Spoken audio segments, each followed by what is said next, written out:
மூலமாக இந்த வாரத்தில் நாம் தியானிக்க போகிறதான வார்த்தை என்னவென்றால், ஆவியின்படியே நடக்க வேண்டும். ஆவியானவரால் நாம் நடத்தப்பட வேண்டும். ஆவியின்படி நடக்க வேண்டும். ஆவியானவரால் நாம் என்ன செய்ய வேண்டும்? நடத்தப்பட வேண்டும்.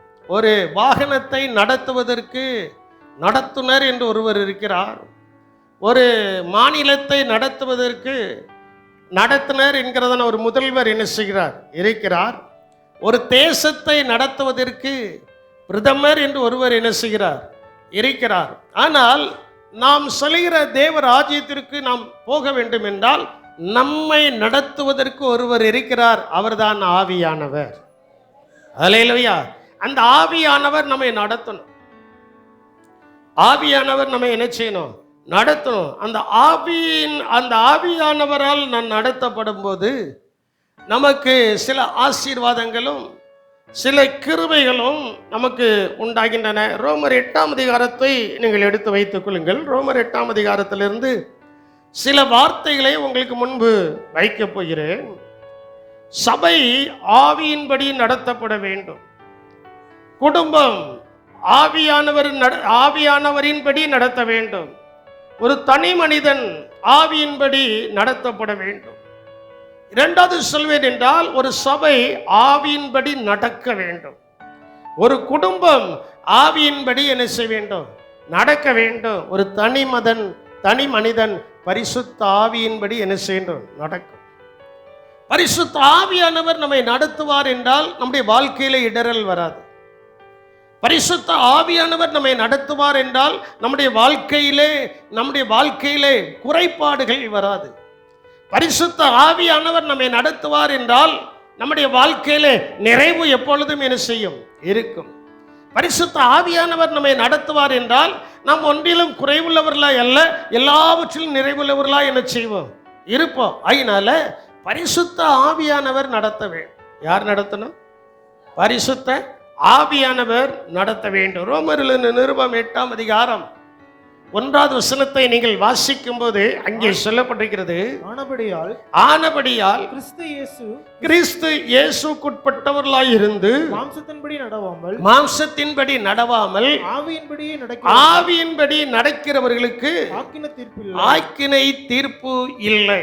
இந்த 1வது வசனத்தில் பல வார்த்தைகள் சொல்லப்பட்டிருக்கிறது. இதிலே நான் எடுக்கிறதான வார்த்தை என்னவென்றால், ஆவியின்படி நடக்கிறவர்கள். எதின்படி நடக்கிறவர்கள்? நமக்குள்ளே ஆவி இருக்கு. நமக்குள்ளே என்னது இருக்கு? ஆவி இருக்கிறது.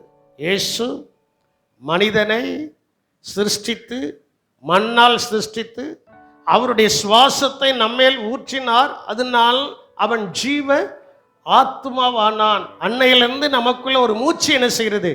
இருக்கு. ஆவி என்ன செய்கிறது? இருக்கு. அந்த இயேசு நம்மை ஆவியின்படி நடத்துகிறவராயிருக்கிறார். ஆவியினுடைய சிந்தனை நமக்கு உண்டாயிருக்கணும். இன்னைக்கு நிறைய பேருக்குள்ள மாம்சிக சிந்தை தான் இருக்கு. மாம்சிக சிந்தைகள் கலாத்தியர் 5ஆம் அதிகாரத்தில் சொல்லப்பட்டிருக்கிறது. மாம்சிக சிந்தைகள் ஒன்று நமக்கு இருக்கக்கூடாது. ஏன்னா நம்ம ஆவியின்படி நடத்தப்படும் போது ஆவியினால தான் நம்ம பரலோகத்துக்கு போக போறோம். ஒருத்தர் அல்லேலூயா சொல்ல மாட்டீங்க. எதனால தான் பரலோகத்துக்கு போகப்படும்? அந்த வண்டியை ஆவியானவர் தான் என்ன செய்ய போறாரு? நடத்த போறாரு. அது எப்படிப்பட்ட வாகனம் என்று உங்களுக்கும் தெரியாது, எனக்கும் தெரியாது. கிழக்கிலிருந்து மேற்கு வரைக்கும் தேவனாகிய கர்த்தர் தம்முடைய ஜனத்தை கூட்டுங்கள் என்பார். தேவதூதர்கள் கூட்டுவார்கள். ஒரே இடத்திலிருந்து ஒரே ஆவியானவர் நம்மை அந்த மோட்ச லோகத்திற்கு பரலோகத்திற்கு கொண்டு செல்வார். அல்லேலூயா. ஆயத்தம் இல்லாதவர்கள் அந்த வாகனத்தில் அந்த ஆவியினால் அவர்கள் தேவ ராஜ்யத்திற்கு போக முடியாது. ஆயத்தம் இல்லாதவர்கள் இந்த தேவ ராஜ்யத்திற்கு என்ன செய்ய முடியாது? போக முடியாது. அதனால தான் நான் உங்களுக்கு சொல்றேன், உலகத்தில் இருக்கும் போதே நாம் ஆவியின்படி நடத்தப்பட வேண்டும். அல்லேலூயா. ஆவியின்படி நடத்தப்பட வேண்டும் என்றால் பரிசுத்த ஆவியானவரால் நாம் என்ன செய்யணும்?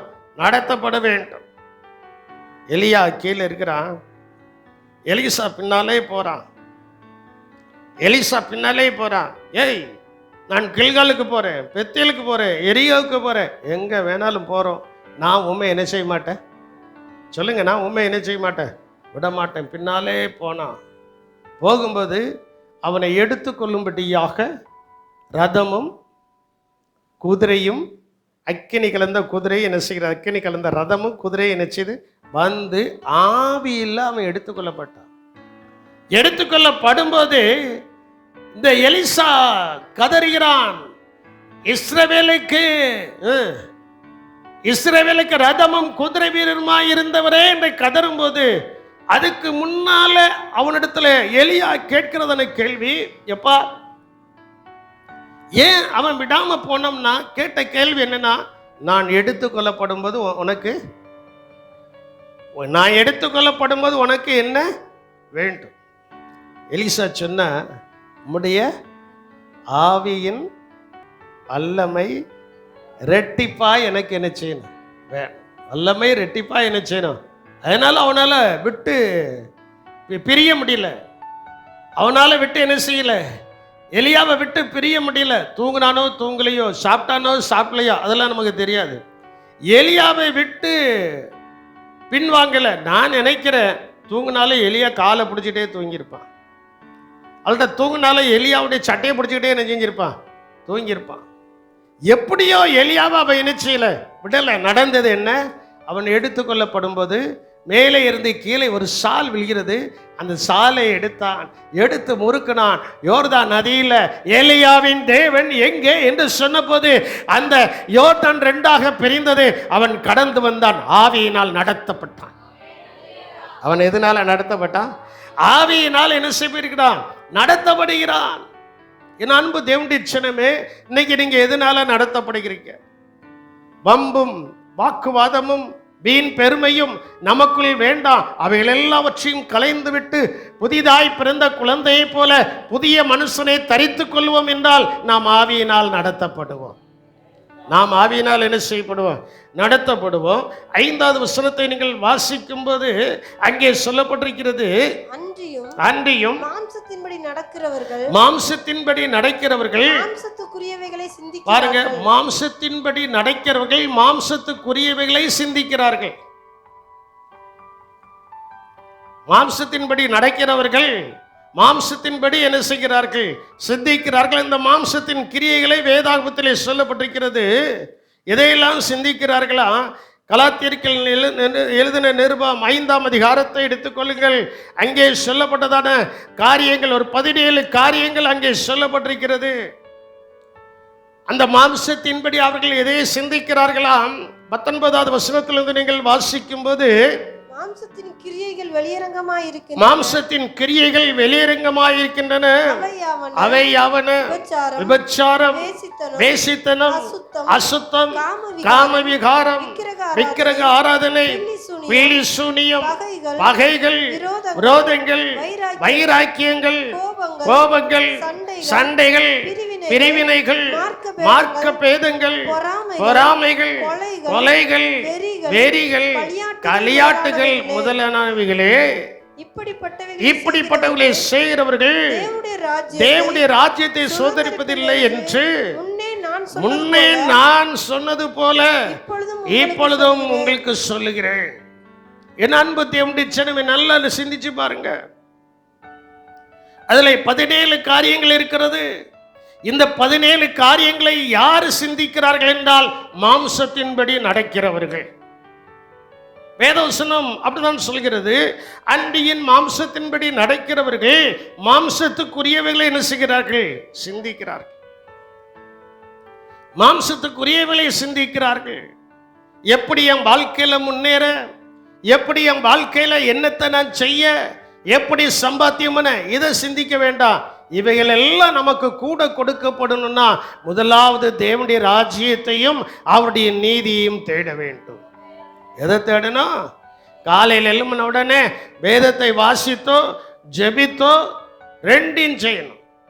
வேதத்தையும் வாசிக்கணும், ஜெபிக்கவும் செய்யணும். ரெண்டையும் செய்தாச்சுன்னா எவைகள் நமக்கு கூட தேவையோ அவைகளை தேவனாகிய கர்த்தர் கொடுப்பார். அல்லேலூயா. அதெல்லாம் செய்யாம மாம்சத்துக்குரியவளை சிந்திக்கிற காலையில் எழும்பின உடனே நான் என்ன செய்ய, 1 லட்சத்துக்கு என்ன செய்ய, 2 லட்சத்துக்கு என்ன செய்ய, 3 லட்சத்துக்கு என்ன செய்ய, 10 லட்சத்துக்கு என்ன செய்ய, கோடிக்கு என்ன செய்ய, ஆம்பளை பையனுக்கு என்ன செய்ய, பொம்பளை பிள்ளைக்கு என்ன செய்ய, நீ ஒன்றும் செய்ய வேண்டாம். உட்காந்து ஆண்டவரே தோத்திரம்பா, என் சூழ்நிலைமை இப்படி இருக்குப்பா, தோத்திரம்பா தோத்திரம்பா தோத்திரப்பான்னு சொல்லு. இந்த தோத்திரம் சொல்ல சொல்ல ஒரு ஆவியின் ஊன்றுதல், ஆவியின் உற்சாகம் வரும். அந்த உற்சாகத்தில் அற்புதங்கள் நடக்கும். அந்த உற்சாகத்தில் என்னது நடக்கும்? அற்புதங்கள் நடக்கும். ஆச்சரியமான காரியங்கள் என்ன செய்யும்? நடக்கும். வசனத்துக்கு வருவோம்.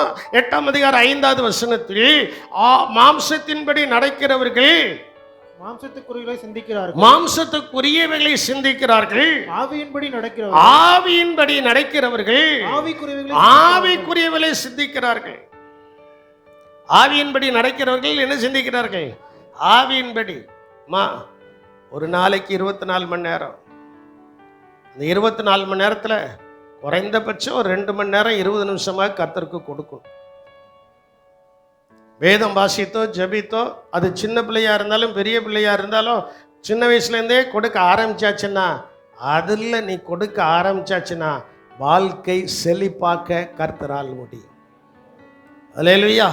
ஏதோ கடமைக்காக வேதாகமத்தை எடுத்து ஒரு அதிகாரத்தை வாசித்து கடமைக்காக ஒரு ஜெபம் செய்வாய் என்று சொன்னால், நீ கடமைக்காக செய்த ஜெபமே, கடமைக்காக வாசித்த வேதாகமே இவ்வளவு ஒரு நிலைமையில வச்சிருக்குன்னா, முழு இருதயத்தோடு, முழு சிந்தையோடு, முழு பலத்தோடு அந்த வேதாகமத்தை வாசித்து ஜெபிப்பாய் என்று சொன்னால் எந்த நிலைமைக்கும் நீ உயர்த்தப்படுவாய்.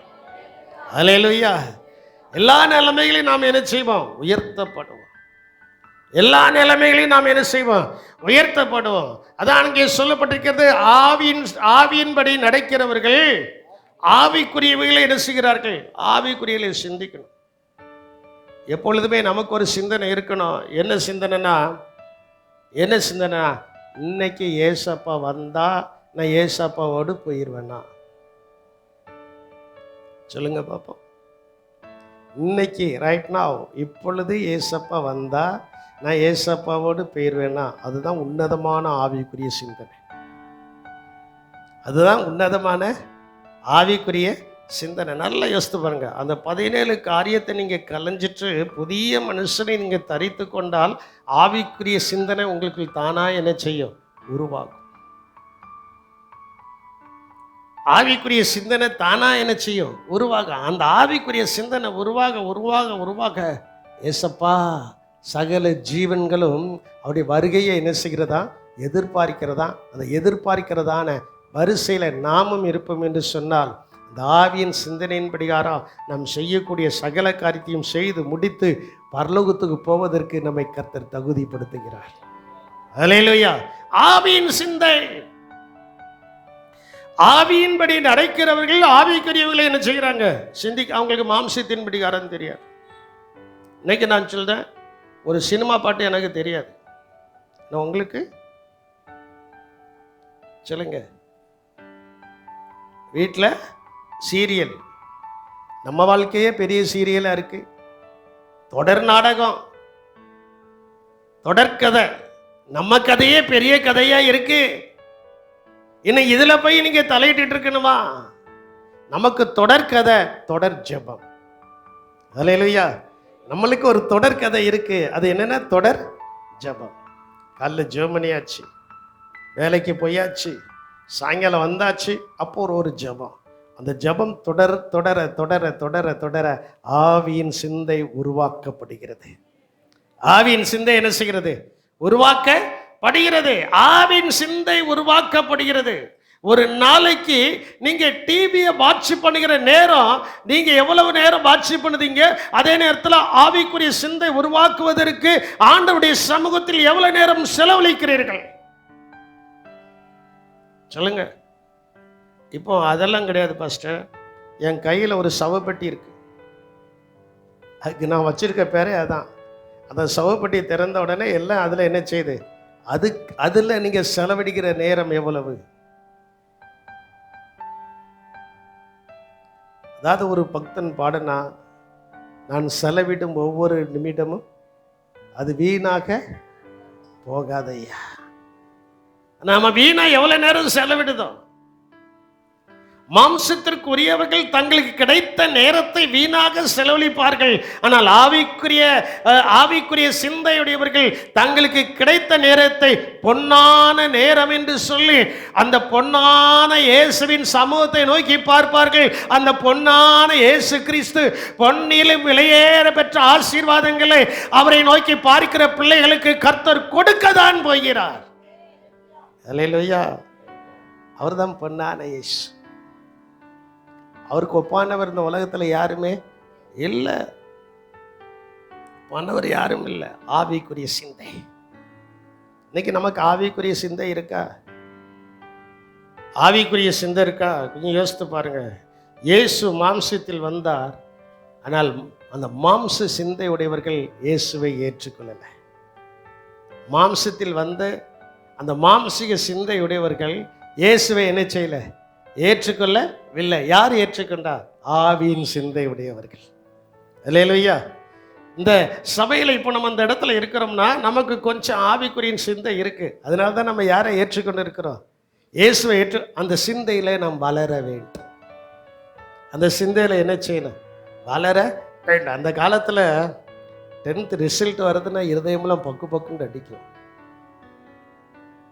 10th ரிசல்ட் இன்னைக்கு சாயங்காலம் போட போறான்னா மாலை முரசு கம்பெனிக்கு முன்னால ஒரு பெரிய ஜனக்கூட்டமே என்ன செய்யும்?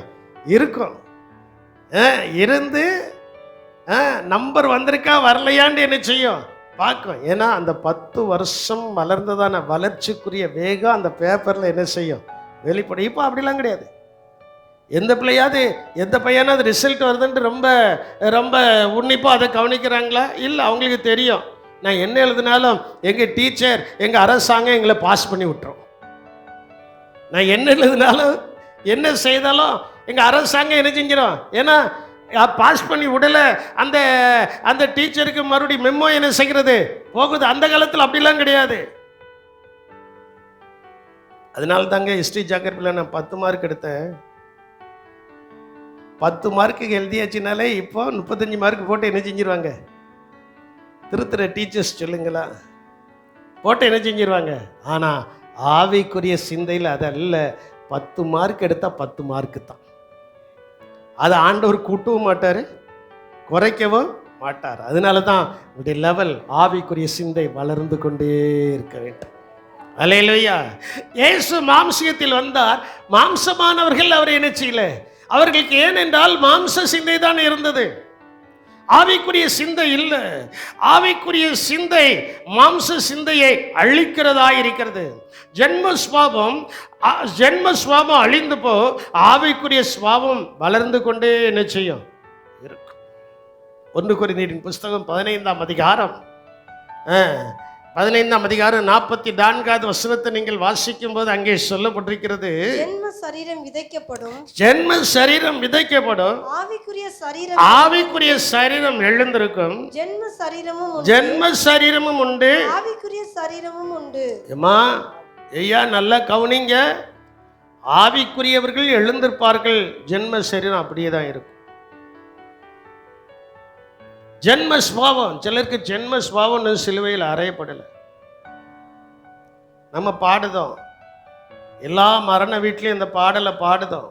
சிலுவையில் அறையுண்டே இனி நான் அல்ல இயேசுவே, சிலுவையில் அறையுண்டே இனி நான் அல்ல இயேசுவே, அவரின் மகிமையே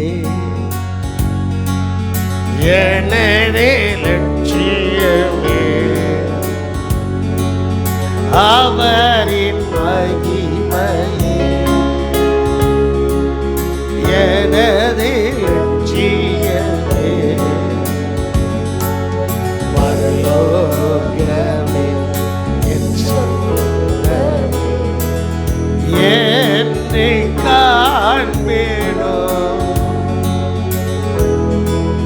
பரலோகமே என் சொந்தமே, என்னை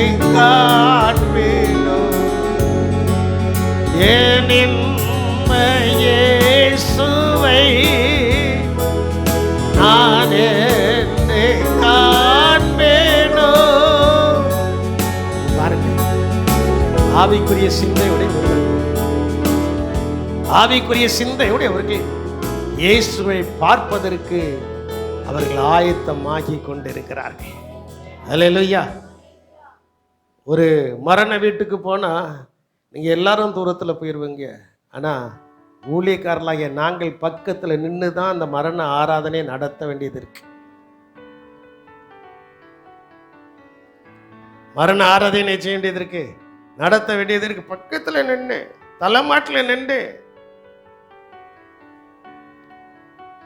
தலைமாட்டில் நின்று என்ன செய்ய வேண்டியது இருக்கு, நடத்த வேண்டியது இருக்கு. அப்போ எங்களுக்குள்ள ஒரு யோசனை வரும்.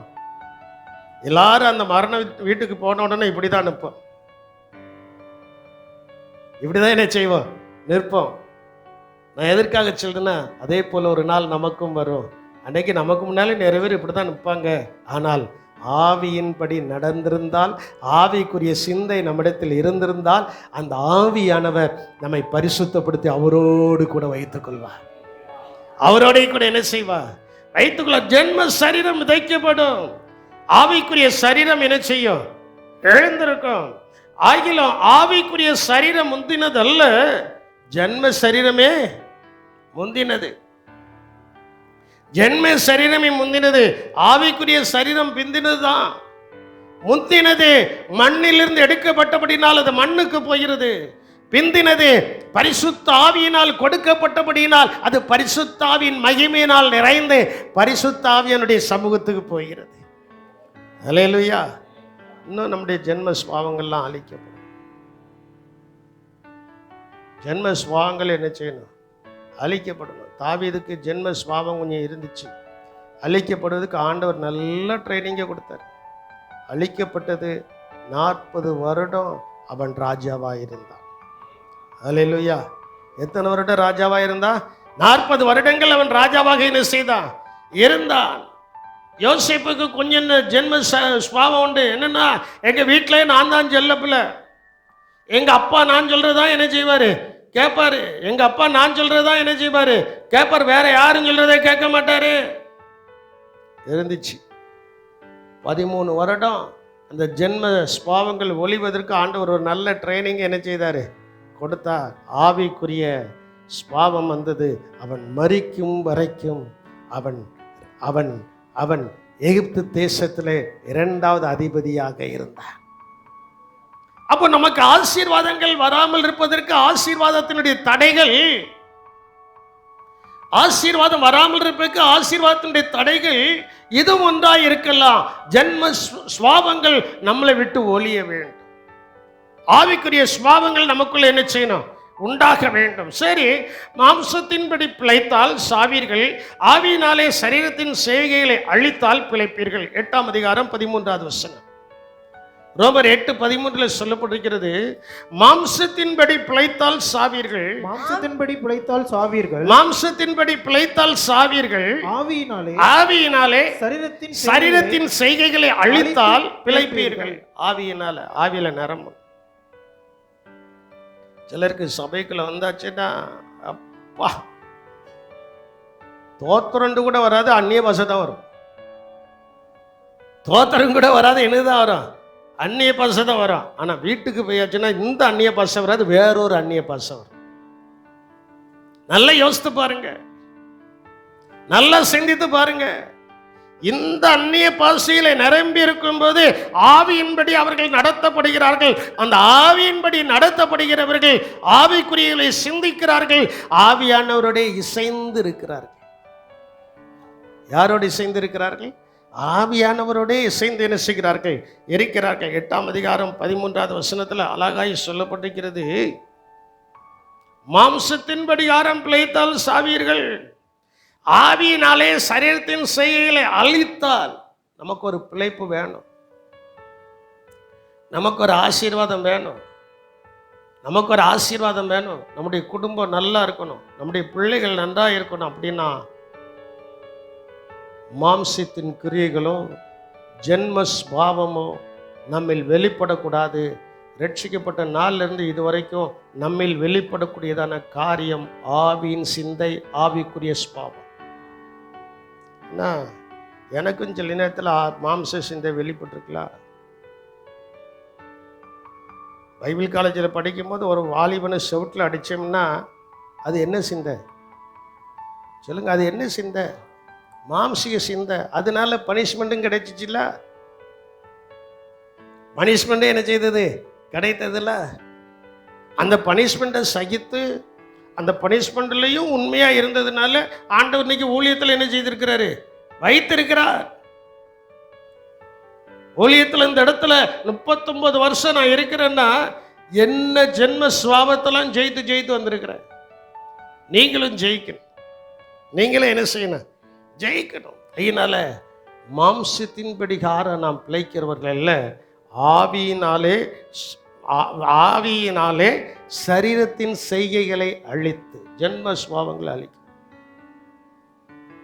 நான் இப்போலாம் ஜெபம் பண்ணுறது எப்படின்னா, எங்கள் குடும்ப ஜெபத்துலையும் ஜெபம் பண்ணுவேன். ஆண்டவரே, நாங்கள் 2 பேரும் அப்படி வருகை பிரியந்தமும் இதாக இருக்கணும். ஒரு நாள் கூட படுக்கையில் இருக்கக்கூடாது. ஒரு நாள் கூட எதில் இருக்கக்கூடாது? படுக்கையில் இருக்கக்கூடாது. அப்படியே ஒரு சூழ்நிலைமை வரும்னா ஒரு நாள் கூட நாங்கள் ஆஸ்பத்திரிக்கு போகக்கூடாது. எங்களை பரிசுத்தப்படுத்தி நீர் என்ன செஞ்சுக்கிட்டோம்? ஆமாம். ஏன் ஒரு கல்யாண நாளுக்கு ஜெபம் பண்ணுதோம்? நல்லா என்னை கவனிக்கணும். ஒரு கல்யாணத்துக்கு என்ன செய்தோம்? ஜெபம் பண்ணுதோம். ஒரு குழந்தை வேணுங்கிறதுக்கு என்ன செய்கிறோம்? ஜெபம் பண்ணுதோம். அடுத்தப்பல இதெல்லாம் நிறைவேறினதுக்கு அப்புறம் நம்மளுடைய ஜெபம் இயேசுவின் ராஜ்யத்தில் போய் இருக்க வேண்டும். மாறணும்ல. என்ன பிள்ளைகளுக்கு நம்ம செய்யக்கூடியதை செய்தாச்சு. அடுத்த கட்டம் அதுதான். ஆவியின் சிந்தையில நம்ம என்ன செய்யணும்? வளர்க்கப்படணும். ஆவியினாலே சரீரத்தின் செய்கைகளை அழித்தால் பிழைப்பீர்கள், அழிக்கப்பட வேண்டும். அப்படி என்றால் ஆவியினால் நடத்தப்படுகிறவர்கள் தேவனுடைய புத்திரராயிருக்கிறார்கள். யார் தான் தேவனுடைய பிள்ளைகள்? இங்கே எத்தனை பேர் தேவனுடைய பிள்ளைகளாக இருக்கீங்களோ, எத்தனை பேர் பிள்ளைகளாக இல்லையோ எனக்கு தெரியாது, உங்களுக்கு தான் தெரியும். ஆவியினால் நடத்தப்படுகிறவர்கள் தேவனுடைய புத்திரராய் என்ன செய்கிறார்கள்? இருக்கிறார்கள். 14வது வசனத்தை நாம் வாசிப்போம். மேலும் எவர்கள் தேவனுடைய ஆவியினாலே நடத்தப்படுகிறார்களோ அவர்கள் தேவனுடைய புத்திரராய் இருக்கிறார்கள். ஒரு அல்லேலூயா சொல்லுங்க பாப்போம். இப்போ நீங்க யாரால நடத்தப்படுதீங்க? நீங்க யாரால நடத்தப்படுதீங்க? அப்போ உங்களுக்கு எதுக்கு கோபம்? உங்களுக்கு எதுக்கு வைராக்கியம்? உங்களுக்கு எதுக்கு மூர்க்கம்? உங்களுக்கு எதுக்கு அது? உங்களுக்கு எதுக்கு இது? இதெல்லாம் வேண்டாம். நாம் தேவனுடைய ஆவியினால் நடத்தப்படுகிறவர்கள். அல்லேலூயா. தேவனுடைய ஆவியினால் நடத்தப்படுகிறவர்கள் அவருடைய புத்திரராய், அவருடைய குமாரர்களாய், குமாரத்திகளாய் என்ன செய்கிறாங்க? இருக்கிற அவங்கள சாத்தான் தொட முடியாது. அவங்கள சாத்தான் என்ன செய்ய முடியாது? தொட முடியாது. தொடுத மாதிரி வருவான். ஒரு ட்ரிப்பு இங்கேருந்து ஈரோடுக்கு போயிட்டுருக்கோம். நம்ம சபையில் இருக்க ஒரு தம்பி தான் கார் ஓட்டினான். போயிட்டே இருக்கும்போது ஒரு பேரிகாடு பக்கத்தில் டக்குன்னு உரசது மாதிரி போனான். ஏய் அப்படின்னு ஒரு சவுண்டு கொடுத்தேன். நான் என்ன உரசவா செஞ்சேங்கான். நான் என்ன செய்தேன்? உரசவா செஞ்சேங்கிறான். நீ உரசலப்பா, ஆனால் எங்களுக்கு எப்படி இருக்கு? எங்களுக்கு எப்படி இருக்கு? சொல்ல மாட்டேங்கல, பயமா இருக்கு. எங்களுக்கு எப்படி? அதே போல தான் சாத்தான் உரசுற மாதிரி வருவான், பயப்படுத்துவான். பயப்படக்கூடாது. ஆவிக்குரிய சிந்தையில் வளருகிறவர்கள், ஆவிக்குரிய சிந்தையில் இடசுகிறவர்கள், வளருகிறவர்கள், எவர்கள் தேவனுடைய ஆவியினால் நடத்தப்படுகிறார்களோ அவர்கள் தேவனுடைய புத்திரராய் என்ன செய்கிறார்கள்? இருக்கிறார்கள். இயேசு தான் நமது தகப்பன். நாம் பிள்ளைகள் என்பதை உரிமை பெற்றுக்கொள்ள வேண்டும். அந்த உரிமை ஆவியினால் நடத்தப்படுகிறவர்களுக்கு தான் உரிமை கிடைக்கிறது. ஆவியினால் நடத்தப்படுகிறவர்களுக்கு அந்த உரிமை என்ன செய்கிறது? கிடைக்கிறது. என்ன உரிமை கிடைக்கிறது? அவருடைய புத்திரர், அவருடைய பிள்ளைகள் என்கிறதான உரிமை நமக்கு என்ன செய்கிறது? ஆவியினால நடத்தப்படலன்னு வச்சுக்கிட்டுக்கலாம், ஒரு உரிமையும் கிடையாது. சில வீட்டில் குடும்பத்தில் பிள்ளைகள் பிறந்திருக்கும். அந்த பிள்ளைகள் தகப்பன் தாய்க்கு அடங்காமல் இருக்கும். அடங்காத அந்த பிள்ளைகளை பார்த்தா அந்த பிள்ளைகளுக்கு எதையாவது ஒன்று கொடுக்கறதுக்கு என்னது வராது? மனசு வராது. இந்த மனசு வராததுனால இருக்கிற சொத்தை எப்படி எழுதி வச்சுட்டு போயிருந்தான் தெரியுமா? இருக்கிற சொத்தை அந்த தாயின் தகப்பனை எப்படி எழுதி வச்சுட்டு போயிருந்தான் தெரியுமா? இந்த 3 என் பிள்ளைகள் பிரிவினை இன்றி இந்த சொத்தை என்ன செய்யலாம், வைத்துக்கலாம். பிரிவினை இன்றிங்கிற வார்த்தை பத்திரத்தில் வந்துட்டுன்னா ஒரு காலத்திலையும் அது சப்டிஷன் ஆகாது. ஏன்னா இப்போ நான் அனுபவத்தில் நிற்கிறோம்ல, பிரதர் இல்லாண்டி பிரதருக்கு ஒரு இடத்த வாங்க போகும்போது அந்த வார்த்தை அதில் இருந்துச்சு. அதை கொண்டு போய் கொடுக்கும்போது அந்த ரிஜிஸ்டர் அம்மா பார்த்துட்டு, இது உங்களுக்கு பத்திரம் போட்டாலும் உங்களுக்கு சப்டிஷன் ஆகாது, உங்களுக்கு பத்திரம் என்ன செய்யாது, உங்கள் பேருக்கு அது என்ன செய்யாது, மாறாது அப்படின்ட்டு. அப்போ அந்த இடமே வேண்டாம், அந்த இடமே வேண்டாம். ஏன் நான் இதை சொல்கிறேன் என்றால், ஆவிக்குரியவர்களை சிந்திக்கும் போது ஆவிக்குரிய தகப்பன் நமக்கு சகலவற்றையும் கொடுக்க அவர் உண்மை உள்ளவராக இருக்கிறார். அல்லேலூயா. 15, 16, 17 வசனங்களை நீங்கள் வாசிக்கும் போது அந்தபடி திரும்பவும் பயப்படுவதற்கு நீங்கள் அடிமைத்தனத்தின் ஆவியை பெறாமல் அப்பா பிதாவே என்று கூப்பிடப்படுகிற அப்போ அந்த ஆவிக்கு பேரு என்ன ஆவி? புத்திர சுவிகாரத்தின் ஆவி. உரிமையை கொடுத்துட்டார். யோவான் 1:12 சொல்லப்பட்டிருக்கிறது, அன்றியும் அவருடைய தீர்மானத்தின்படி அழைக்கப்பட்டவர்கள் எவர்களோ அவர்கள், அந்த விசுவாசம் உள்ளவர்கள் எல்லாரும், அவரை ஏற்றுக்கொண்டவர்கள் எத்தனை பேர்களோ அத்தனை பேர்களும் தேவனுடைய பிள்ளைகளாகும்படியான அதிகாரத்தை கொடுக்கிறார். ஏற்றுக்கொண்ட அன்னைக்கே நமக்கு ஒரு அதிகாரம். என்ன அதிகாரம்? அவருடைய பிள்ளைகள் என்கிறதான அதிகாரம். அதை இன்னும் கன்ஃபார்ம் பண்ணுதார் பாருங்களா. நீங்கள் பயப்படுவதற்கு அடிமதனத்தின் ஆவியை பெறாமல் அப்பா பிதாவை என்று கூப்பிடப்படுகிற புத்திர சுவிகாரத்தின் ஆவியை பெற்றீர்கள். நாம் தேவனுடைய பிள்ளைகளாய் இருக்கிறோம் என்பது என்று ஆவியானவர் தாமே நம்முடைய ஆவியுடனே கூட என்ன செய்கிறார்? சாட்சி கொடுக்கிறார். பாருங்க, கடைசி நாட்கள்ல பரலோகத்தில் சாட்சி இடுவது 3. 1 யோவான் 5ஆம் அதிகாரம் 7வது வசனம் என்று நினைக்கிறேன். எடுத்து வாசியுங்க. பரலோகத்தில் சாட்சி இடுகிறது 3. பரலோகத்திலே சாட்சியிடுகிறவர்கள் மூவர், பிதா, வார்த்தை, பரிசுத்த ஆவி என்பவர்களே. அப்போ இந்த பரிசுத்த ஆவியானவன் பரலோகத்துக்கு போகும்போது நம்ம பேரை சொல்லி சாட்சி கொடுக்கணும். இவன் ஆவியின் படிகாரம் நடத்தான், இவள் ஆவியின் படிகாரம் என்ன செய்தால் நடந்தாள். அதான் நீங்க சொல்லப்பட்டிருக்கிறது, நாம் தேவனுடைய பிள்ளையாய் இருக்கிறோம் என்று ஆவியானவர் தாமே நம்முடைய ஆவியுடனே கூட என்ன செய்கிறார். அப்போ அந்த ஜென்ம ஆவி மாறி ஆவிக்குரிய ஆவி நமக்குள்ள வந்துட்டுன்னா அங்கே பரிசுத்த ஆவியானர் கலந்து பரலோகத்தில் பிதா முன்பு ஏசுராஜாவுக்கு முன்பு பரலோகத்தில் போன உடனே நமக்கு ஒரு சாட்சி வருது, இவன் ஆவிக்குரியவன், இவன் ஆவியினால் பிறந்தவன், இவன் தேவனுடைய புத்திரன் என்று அங்கு ஒரு சாட்சி என்ன செய்கிறது, வருகிறது. அப்படி என்றால் ஆவியினால் நடத்தப்படுகிறவர்கள் தேவனை நம்பி ஜீவிக்க வேண்டும். ஆவியினால் நடத்தப்படுகிறவர்கள் யாரை நம்பி ஜீவிக்கணும்? ஏனால் நாம் காணாததை நம்பினமாகில் அது வருவதற்கு பொறுமையோடு என்ன செய்யணும்? காத்திருக்க வேண்டும். வாசியங்கள் 24, 25வது வசனத்தை, அந்த நம்பிக்கையினாலே நாம் ரட்சிக்கப்பட்டு இருக்கிறோம். காணப்படுகிறதை நம்புவது நம்பிக்கை அல்ல, ஒருவன் தன் காணுவதை நம்புகிறது என்ன? நாம் காணாததை நம்பினோமானால் அது வருவதற்கு பொறுமையோடு என்ன செய்யணும்? காத்திருக்க வேண்டும். அப்போ ஆவியினால் எப்படி நடத்தப்படுகிறார்கள்? இப்போ ஆவியின் சிந்தை குறித்து நான் உங்களுக்கு சொன்னேன். இந்த ஆவியின் சிந்தை உள்ளவர்கள் எப்படி நடத்தப்படுகிறார்கள் என்று ஒரு சில வசனத்தை உங்களுக்கு ஞாபகப்படுத்த போகிறேன். கலாத்தியர் 5:16 சொல்லப்பட்டிருக்கிறது, பின்னும் நான் சொல்கிறது என்னவெனில் ஆவிக்கு ஏற்றபடி நடந்து கொள்ளுங்கள், அப்பொழுது மாம்ச இச்சைகளை நிறைவேற்றாதிருப்பீர்கள். நாம் எப்படி நடந்து கொள்ளணுமா? ஆவிக்கு பரிசுத்த ஆவியானவர் பக்கத்தில் நின்று பேசுறாரு. ஒருத்தர் அடிக்கடி சொல்ற வார்த்தையை கேட்டிருக்கேன், ஏன் பாஸ்டர் 2 காதையும் கொடுத்துருக்காருன்னா, யார் பேசினாலும் இந்த காது வழியாக போயிட்டு அந்த காது வழியாக என்ன செஞ்சிடும்? வெளியில் என்ன செஞ்சிடும்? வந்துடும். இல்லை, இந்த காது வழியாக கேட்குறது அப்படி உள்ளத்தில் இறங்கும். உள்ளத்தில் இருதயத்தில் என்ன செய்யணும்? இறங்கணும். அப்போ ஒன்று, ஆவியின்படி நடக்கிறவர்கள் மாம்ச இச்சைகளை நிறைவேற்றாதிருப்பவர்கள், மாம்ச இச்சைகளை நிறைவேற்றாமல் இருப்பவர்கள். பிலிப்பியர் 3:12 முதல் 14 வசனங்களில் சொல்லப்பட்டிருக்கிறது, ஆவியின்படி நடக்கிறவர்கள் எதற்கால் இயேசுவால் பிடிக்கப்பட்டார்களோ அதை பிடிக்க ஆசையாய் தொடருவார்கள். எதற்கா? இயேசுவால். That is a purpose. இப்போ நான் உங்களுக்கு போட்டு விட்டேன், குரூப் 2 எப்போ எக்ஸாம் வருது, 3 எப்போ எக்ஸாம் வருதுன்ட்டு என்ன செய்தேன், போட்டு விட்டேன். பலவிதமான வேலை வாய்ப்புகளை போட்டு விட்டேன். அதை நாம் அடையணும்னா அதற்காக தொடர்ந்து என்ன செய்யணும்?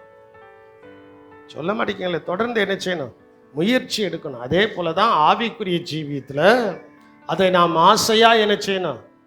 என் கர்த்தர் எவ்வளோ பெரிய பணக்காரன் அப்போஸ்தலனாகிய பவுல், அவன் சொல்றான், என் இயேசுவை அறிகின்ற அறிவுக்காக நான் எல்லாவற்றையும் குப்பையுமாக என்ன செய்கிறேன்? எண்ணுகிறேன். கர்த்தர் என்னை எதற்காக தெரிந்தெடுத்தாரோ, அழைத்தாரோ, அதையே நான் தொடருகிறேன். அதையே நினைச்சேன். ஆவிக்குரியவங்களுக்கு ஒரு தொடர்ச்சியான ஓட்டம், ஆவிக்குரியவர்களுக்கு ஒரு தொடர்ச்சியான ஓட்டம் என்ன செய்கிறது? இருக்கு. அதையே நான் அடைந்தாயிற்றுள்ளது முற்றிலும் தேறினவனானேன் என்று எண்ணாமல், கிறிஸ்து இயேசுவினால் நான் எதற்காக பிடிக்கப்பட்டேனோ, தட் இஸ் எ பர்பஸ். நான் எதற்காக பிடிக்கப்பட்டனோ. இப்போ சில பிள்ளைகள் சில வேரியஸ் எக்ஸாமுக்காக, வேலைக்காக ப்ரிப்பேர் ஆகுதாங்க. எதற்காக நீ ப்ரிப்பேர் ஆகிறாதையோ அதை தொடர்ந்து பிடிச்சு, அதை தொடர்ந்து என்ன செய்யணும்? பிடிக்கணும். அப்போ தொடர்ந்து பிடிக்கணும்னா அந்த போராட்டத்தில் நீ என்னது எடுக்கணும்? ஜெயம் எடுக்கணும். ஆவிக்குரிய போராட்டம். லோத்து ஆவிக்குரிய போராட்டத்தில் ஜெயம் எடுக்க முடியவில்லை. ஆபிரகாம் ஆவிக்குரிய போராட்டத்தில் ஜெயம் எடுத்தான். லோத்தினுடைய கண்ணுக்கு குளிர்ச்சி தான் தெரிஞ்சிச்சு, ஆபிரகாமுடைய கண்ணுக்கு இயேசு மட்டும்தான் தெரிந்தது. லோத்தினுடைய கண்ணுக்கு ஏதேன் தான் தெரிந்தது, ஆபிரகாமுடைய கண்ணுக்கு ஆண்டவர் சொல்றார், எம்மட்டும் நீ பார்க்கிறாயோ அம்மட்டும் உனக்கு சொந்தமாக்கும். ஆவிக்குரிய கண்கள். நீங்க சிலருக்கு ஆவிக்குரிய கண்கள்லாம் குருடாக்கப்பட்டு இருக்கு. 2 கொரிந்தியர் 2ஆம் அதிகாரத்தில் என்ன இருக்கிறேன், பிசாசானவன் சிலருடைய கண்களை என்ன செய்திருக்கிறானா? குருடாக்கி இருக்கிறான். அந்த குருட்டுத்தனம் நீக்கப்பட வேண்டும். நீக்கப்பட வேண்டால் நாம் ஆவிக்குரியவர்கள் என்பதை ஆவியினால் நிறைந்து அந்த ஆசீர்வாதத்தை பெற்றுக்கொள்ள வேண்டும். அப்போ எதற்காக பிடிக்கப்பட்டேனோ அதை நான் தொடர்ந்து என்ன செய்கிறேன்? பிடித்து கொள்ளும்படி ஆசையா என்ன செய்கிறேன்? அதில் ஒரு விருப்பம் இருக்கும். சகோதரே, நான் பிடித்து கொண்டேன் என்று நான் எண்ணுகிறதில்லை என்று சொல்கிறேன். ஒன்று சொல்கிறேன், பின்னானவைகளை மறந்து முன்னானவைகளை நாடி கிறிஸ்துவுக்குள் தேவன் அழைத்த பரம அழைப்பின் பந்தய பொருளுக்காக. ஆமா, நீ 2A எழுதி, 2 எழுதி, ரயில்வேல் எழுதி, 4 எழுதி, எதற்காக நீ தொடர்கிறாயோ அதை நீ பிடிக்கணும். அப்படின்னா உன் சிந்தை ஆவிக்குரிய சிந்தையாய் மாற வேண்டும். அல்லேலூயா. ஆவிக்குரிய சிந்தையாய் மாறியாச்சுன்னா, அதை நான் முதலாவது உங்கள்கிட்ட சொன்னேன். முதலாவது தேவனுடைய ராஜ்யத்தையும் அவருடைய நீதியும் தேடும்போது இந்த ஆவிக்குரிய சிந்தை வந்ததுக்கு அப்புறம் பூலகத்திலே வாழ்வதற்குரியதான சகலத்தையும் கர்த்தர் ஏற்படுத்தி தருவார். விசுவாசிக்கிறவர்கள் தலைக்கு மேலாக கரங்களை கொட்டி கர்த்தரை மகிமைப்படுத்துங்க. தலைக்கு மேலாக கரங்களை கொட்டி நன்றாய் மகிமைப்படுத்துங்கள். தொடர்ச்சியாய் ஓட வேண்டும், ஓட வேண்டும். அதைத்தான் மொர்தெகாய் எஸ்தர் ராஜாத்தினிடத்தில் சொல்கிறார், நீ பாதுகாப்பான இடத்துல இருக்கிறாய் என்று நினைக்கிறாயோ? அப்படி நினைக்காத. இந்த ஜனத்துக்கு ரட்சிப்பும் சகாயமும் வேறு வழியிலிருந்து என்ன செய்யும்? வரும். அந்த ரட்சிப்புக்கும் சகாயத்திற்கும் நீ ஆளாகும்படியாகத்தான் தேவனாகிய கர்த்தர் உனக்கு இந்த மேன்மையை கொடுத்திருக்கிறார். அல்லேலூயா. உனக்கு இந்த மேன்மையை என்ன செய்திருக்கிறார்? இன்னைக்கு ஆண்டவர் நம்மள ஒரு நல்ல ஸ்தானத்தில் வச்சிருக்கிறார். அப்படின்னா எதற்கு என்றால், நான் தொடர்ந்து ஆவிக்குரியவர்கள் என்பதை ஜனங்கள் மத்தியிலே நிரூபிக்கும்படியாக. நாம் யாரு? உங்க பக்கத்தில் இருக்கிறவங்க கையை பிடிச்சி சொல்லுங்களா, நாம் ஆவிக்குரியவர்கள். சொல்ல மாட்டேங்கீங்களா? முகத்தை பார்த்து சொல்லணும். நாம் ஆவிக்குரியவர்கள். நாம் எதுக்குரியவர்கள்? ஆவிக்குரிய. சந்தோஷமா சொல்லலாம். வணங்கிக்கிட்டு முறுமுறுத்துக்கிட்டு சொன்னா உங்களுக்குள்ள ஆவியின் சிந்தை எப்படி உருவாகும்? சந்தோஷமா கையை பிடிச்சு சொல்லுங்க, சத்தமா சொல்லுங்க, நாம் ஆவிக்குரியவர்கள், ஆவியின் சிந்தை உடையவர்கள். ஆவியின் சிந்தை உடையவர் தானே நம்மை தேவன் பிழைப்புக்குரியதான ஆசீர்வாதங்கள் எல்லாவற்றையும் தந்து அவருடைய புத்திரராய், அவருடைய குமாரனாய், குமாரத்தையாய் நடத்துவார். அறிக்கை செய்தவர்கள் தலைக்கு மேலாக கரங்களை கொட்டி ஆவியில நிரம்பி அந்த ஆவிக்குரிய சிந்தை உடையவர்கள் தேவனை துதியுங்கள். அல்லேலூயா, அல்லேலூயா. ஆவியினால் நடத்தப்படுகிறவர்களுக்குள் ஆவியின் கனி இருக்கும்.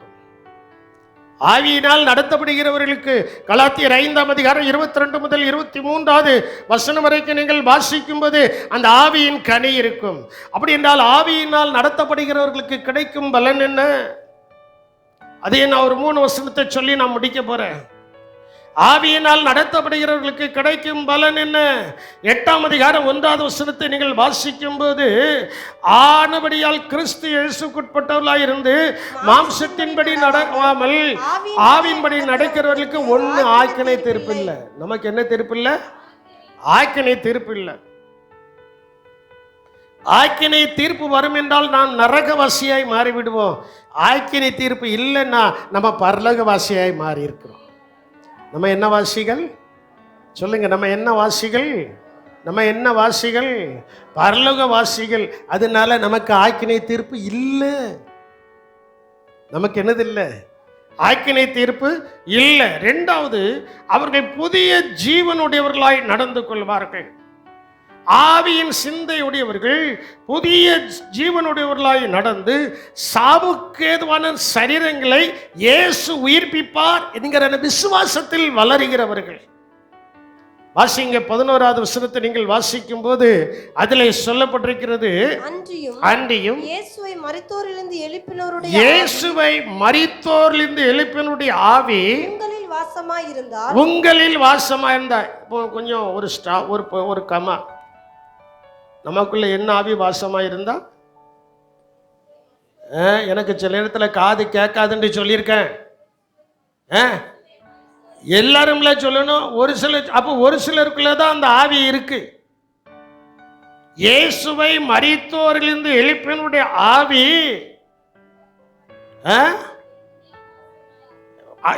இப்ப சொல்லுங்க, இயேசுவை மரித்தோரிலிருந்து எழுப்பினுடைய ஆவி என்னில் வாசமாயிருந்தால். யாருக்குள்ள வாசமாயிருந்தா? என்னில் வாசமாயிருந்தால் கிறிஸ்துவை மரித்தோரிலிருந்து எழுப்பினவர் என்னில் வாசமாயிருக்கிற தம்முடைய ஆவியினாலே சாவுக்கு ஏதுவான நம்முடைய சரீரங்களை, என் சரீரத்தை கர்த்தர் என்ன செய்வாரா? இதாங்க ஆவியின்படி நடக்கிறவர்களுக்கு இதுதான் ஒரு பெரிய ஆசீர்வாதம். ஆவியின்படி நடக்கிறவர்களுக்கு இதுதான் ஒரு பெரிய ஆசீர்வாதம். நம்ம என்னைக்கு இயேசுப்பாவுடைய இரத்தத்தினால கழுவப்பட்டுட்டோமோ, என்னைக்கு இயேசுப்பாவுடைய கரத்தை பிடிச்சி தண்ணிக்குள்ள இறங்கி ஞானஸ்நானம் எடுத்துட்டோமோ, என்னைக்கு பரிசுத்த ஆவியினால நிரப்பப்பட்டு ஆவியானவரால் நடத்தப்படுகிறோமோ, அன்னைக்கு சாவுக்கு ஏதுவான இந்த சரீரத்தை உயிர்ப்பிக்கிறதான தேவனுடைய ஆவி நமக்குள் பிரவேசித்து விட்டது. அல்லேலூயா. சாவுக்கு ஏதுவான அந்த சரீரத்தை உயிர்ப்பிக்கும்படியாக, சாவுக்கு ஏதுவான அந்த சரீரத்தை உயிர்ப்பிக்கும்படியாக 3ஆம் நாளில் ஜீவனோடு எழுந்த இயேசு கிறிஸ்துவினுடைய ஆவி நமக்குள் வாசமாய் இருக்கிறது. அவர் கடைசி நாட்களில் நம்மை எழுப்புவார், உயிர்ப்பிப்பார் என்று நம்பிக்கையோடு அவர்கள் நல்ல கரங்களின் ஓசைகளை எழுப்பி ஆவியை நிரம்பி கர்த்தரை துதியுங்கள்.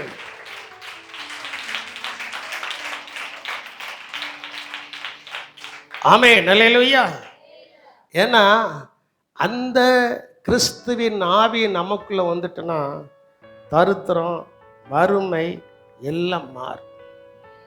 எல்லாம் என்ன செய்யும்? வாழ்க்கை அப்படியே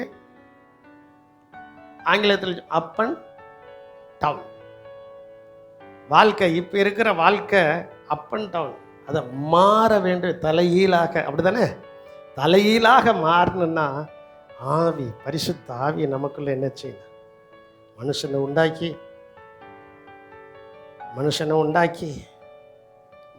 உண்டாக்கி கையில் வச்சிருக்கும் போது அவன் நல்ல இல்லை. ஆனால் இயேசுவின் ஆவி, பிதாவின் ஆவி அவனுக்குள்ளே போன உடனே அந்த குழந்தை கையும் காலையும் ஆட்டும்போது அதை பார்த்த உடனே ஒரு மகிழ்ச்சி நமக்கு வருகிறது. அல்லேலூயா! மகிழ்ச்சி நமக்குள்ளே என்ன செய்கிறது? வருகிறது. அதான் சொல்லப்பட்டிருக்கிறது, அவ்வின்படி நடக்கிறவர்களுக்கு வெளியரங்கமான வளர்ச்சி அடைவார்கள், வாழ்வில் மாற்றம் இருக்கும், தரித்திரம் மாறும். கொடுக்க கொடுக்க கொடுக்க தரித்திரத்தை கர்த்தரை மாற்றிட்டே என்ன செய்வார்? அப்போ நீங்கள் நன்றாய் கவனிக்க வேண்டும். தேவனுடைய ஆவி நமக்குள்ள வந்துட்டுனா நம்ம தரித்திரப்பட்டவர்கள் அல்ல. நம்முடைய தரித்திரத்தை மாற்றும் பரிசுத்தாவியின் அபிஷேகம் நமக்குள்ள இருக்கு. விசுவாசிக்கிறவர்கள் மட்டும் 2 கரங்களை வைத்து நல்ல அல்லேலியா சொல்லுங்க பாப்பா. நீங்க அல்லேலியா சொல்றதை பார்த்தா ஆவியானவர் உங்ககிட்ட இருக்காருன்ற அர்த்தமா? அப்ப பாருங்க, அந்த தரித்திரம் நீங்கும்படியாக ஆவியானவர் அங்க வந்து இறங்குதாரு. ஆவியானவர் அங்க வந்து என்ன செய்தாரு? ஐயா, ஒரு கலசம், ஒரு குடம் என்னதான் இருக்கு? என்ன எதுக்கு சமம்? பரிசுத்த ஆவியானவருக்கு சமம். ஒரு குடம் என்னதான் இருக்கு? தேவனுடைய மனுஷன் சொல்லுதான், போய் கோரிக்கிட்டே இருக்குன்னா, கோரிக்கிட்டே இருக்கும்போது என்ன செய்யணுமா? வீட்டில் இருக்கிற கதவெல்லாம் என்ன செஞ்சிருக்கணுமா?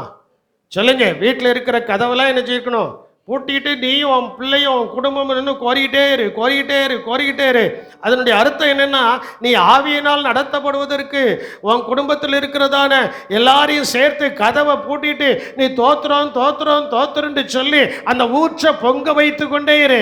அந்த ஊற்று பொங்க பொங்க உன் ஜீவனத்துக்கான அற்புதமும் நடக்கும், ஆவிக்குரிய அற்புதமும் நடக்கும் என்று பிதாவாகிய தேவன் இந்த சபைக்கு சொல்லுகிறார். அல்லேலூயா! நல்லா நீங்க கவனிச்சுக்கிடணும். இன்னைக்கு நீங்க யாரால நடத்தப்படுகிறீர்கள்? நடத்தப்படுகிறதான நாம் ஆவியினால் நடத்தப்படுவோம் என்று சொன்னால் நம்முடைய வாழ்க்கையிலே குறைவுகள் இல்லை. அந்த தரித்திரம் இயேசுவின் நாமத்தினால என்ன செய்யும்? மாறும். ஒரு வசனத்தை கூட வாசித்து நான் முடிக்க போறேன். 2 கொரிந்தியரின் புஸ்தகம் 8ஆம் அதிகாரம் 9வது வசனத்திலே சொல்லப்பட்டிருக்கிறது, நம்முடைய கர்த்தராகிய இயேசு கிறிஸ்துவின் கிருபையை அறிந்திருக்கிறீர்களே, அவர் ஐஸ்வர்யம் உள்ளவராயிருந்தோம், நீங்கள் அவருடைய தரித்திரத்தினாலே ஐஸ்வர்யவான் ஆகும்படிக்கு உங்கள் நிமித்தம் தரித்திரரானாரே. என் அன்பு தேவனுடைய ஜனமே, என் அன்பு தேவனுடைய பிள்ளைகளே, இந்த உயிர்ப்பிக்கிற பரிசுத்த ஆவியானவர் நம்முடைய குடும்பத்துல, நம்முடைய தனிப்பட்ட ஜீவியத்துல, நம்முடைய சபையில வந்து இறங்கிட்டார் அப்படின்னா நடக்க போகிறது. இந்த தரித்திரம் மாறும், இந்த வியாதிகள் மாறும், இந்த வறுமைகள் மாறும், இந்த சாபங்கள் மாறும், ஆசீர்வாதங்கள் உண்டாகும், ஐஸ்வர்யம் உண்டாகும், மேன்மை உண்டாகும். ஆவியானவரோடு கூட நாம் இசைந்து அவரை ஆராதித்து, அவரை துதித்து, அவரை ஸ்தோத்தரித்து, அவர் இருக்கும் மேலான இடத்தில் போய் இருப்பதற்கும் உதவி செய்யும். விசுவாசிக்கிறவர்கள் நல்ல கரங்களை கொட்டி ஆவிலே நிரம்பி, சிலருக்குள்ள இன்னையே அந்த அட்டை தருத்திரம் எடுத்துக்கிட்டே இருக்கு தெரியுமா? ஆவியானவருடைய குடும்பத்தில் இறங்க முடியல, ஆவியானவரை இறங்கி கிரியை செய்ய முடியல. ஆவியானவர் வந்து இறங்கி கிரியை செய்து விட்டால் அட்ட தரித்திரம் மாறும், அட்ட வறுமைகள் மாறும்.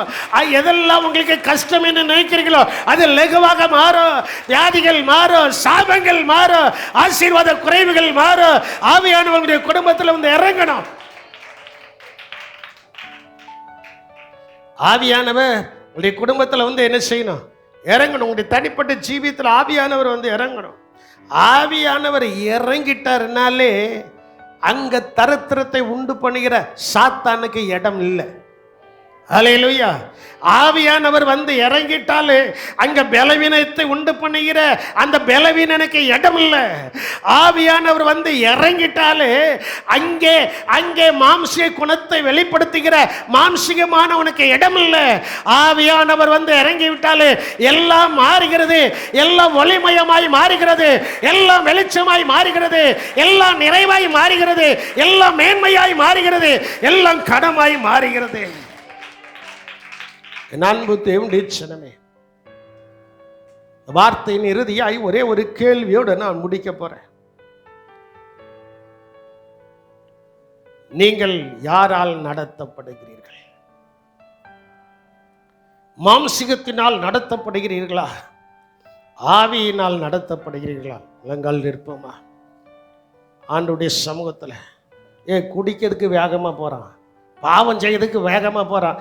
ஆண்டவர்கிட்ட ஆசீர்வாதத்தை பெறுவதற்கு இவ்வளோ அசம்பந்தங்களை எவ்வளவு வேகமாய் முழங்கால் போடிட்டு, ஆண்டவரே நான் ஆவியின்படியார நடத்தப்படுவதற்கு என்னை நான் அர்ப்பணிக்கிறேன். இந்த ஒரு கேள்வி உங்களுடைய சிந்தனைகளில் இருக்கட்டும். என்ன கேள்வினா, நீங்கள் யாரால் நடத்தப்படுகிறீர்கள்? நாம் யாரால் நடத்தப்படுகிறோம்? இப்போ நீங்களே அறிக்கை செய்வீர்கள், நீங்களே அறிக்கை செய்வேன். நாம் யாரால் நடத்தப்படுகிறோம்? யாரால் நடத்தப்படுகிறோம்? ஆண்டவரே என்னை நடத்துகிறது யார்? ஏன்னா மாம்சிகத்தின்படிகாரம் அநேகர் நடத்தலாம். ஆவிக்குரிய ஜீவியம், இந்த ஆவிக்குரிய ஜீவியம் தான் உன்னதமானது, உயர்ந்தது, உயர்குலமானது, பரிசுத்தமானது, மகிமையானது, கனம் நிறைந்தது, மேன்மை நிறைந்தது. ஊரபார அருபி சந்தூர அருபி கபால பாலவி கபால. ஆண்டவரே, நல்ல உங்களுக்குள்ள ஒரு கேள்வி எழும்பட்டும். கொஞ்சம் அமைதியாக இருங்கள். ஒரு கேள்வி உங்களுக்குள்ள எழும்பட்டும். ஆண்டவரே, நான் யாரால் நடத்தப்படுகிறேன்? நான் யாரால் நடத்தப்படுகிறேன்? யாரால் நடத்தப்படுகிறேன்? நான் ஆவியினால் நடத்தப்படுகிறேனா? பரிசுத்த ஆவியானவரால் நடத்தப்படுகிறேனா? பரிசுத்த ஆவியானவரால் நடத்தப்படும் போது, ஆண்டவரே இந்த தரித்திரம் என்னை விட்டு நீங்கட்டும். ஆண்டவரே பரிசுத்த ஆவியானவரால் நடத்தப்படும் போது வறுமை என்னை விட்டு நீங்கட்டும். பரிசுத்த ஆவியானவரால் நடத்தப்படும் போது பலவீனம் என்னை விட்டு நீங்கட்டும். பரிசுத்த ஆவியானவரால் நடத்தப்படும் போது என் சரீரம் முழுவதும் சுகமாக இருக்கட்டும். அது கண்ட்ரோல் உம்முடைய கரத்தில் இருக்கட்டும் சொல்லி நல்லா ரெண்டு கரங்களையும் உயர்த்தி ஆவிக்குரிய சிந்தை எனக்குள் உருவாகட்டும். ஆவிக்குரியவனாய் என்னை நடத்தும் என்று சொல்கிறவர்கள் கொஞ்ச நேரம் கர்த்தரை ஸ்தோத்திரம் பண்ணுங்கள் பார்ப்போம்.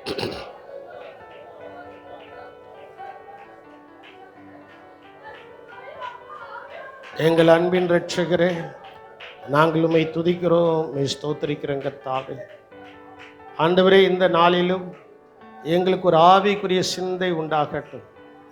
ஆவியினால் நாங்கள் நடத்தப்பட, ஆவியினாலே நாங்கள் நடந்து கொள்ள கர்த்தர் எங்களுக்கு உதவி செய்தல்லும்படியாய் ஜெபிக்கிறோம். நாங்கள் ஆவிக்குரியவர்கள், வெறும் வாயினாலே அறிக்கை செய்கிற ஆவிக்குரியவர்கள் அல்ல, அனுபவமாக்கி அதை வெளிப்படையாய் உம்மோடு இசைந்திருந்து எங்களுக்குரிய ஆவிக்குரிய குணங்களை நாங்கள் காண்பித்து, ஆண்டவரே அழிந்து போகிற உலகத்தில் அழியாத இயேசுவை எங்களுடைய வாழ்க்கையில் அச்சடையாளமாய் கொண்டு நாங்கள் உம்முடைய பிள்ளைகளாயிருந்து, உம்முடைய குமாரத்திகளாயிருந்து இயேசுவின் வருகையில் எப்படி நீர் மரித்தோரிலிருந்து எழுந்தீரோ அதே போல ஆவியானவர் எங்களுக்குள்ளே இருக்கும்போது அந்த மரணம் என்கிற ஒரு கட்டுகளிலிருந்து, வியாதி என்கிற ஒரு கட்டுகளிலிருந்து, பலவீனம் என்கிற கட்டுகளிலிருந்து, சுகவீனம் என்கிற கட்டுகளிலிருந்து, சாபம் என்கிற கட்டுகளிலிருந்து, பாவம் என்கிற கட்டுகளிலிருந்து எங்களை உயிர்த்து, எங்களை ரட்சித்து, எங்களை மீட்டு உம்மோடு கூட உன்னதங்களில் வைத்திருக்கிறபடியினால் உமக்கு கோடான கோடி ஸ்தோத்திரங்கள் ஐயா, உமக்கு கோடான கோடி ஸ்தோத்திரம். அப்படியாக உம்முடைய வருகை மட்டும் எங்களை வைத்திருந்தோம். இயேசுவின் நாமத்தில் ஜெபிக்கிறோம் ஜீவனுள்ள நல்ல தகப்பனே, ஆமென். எல்லாரும் எழும்பி நிற்கும்போது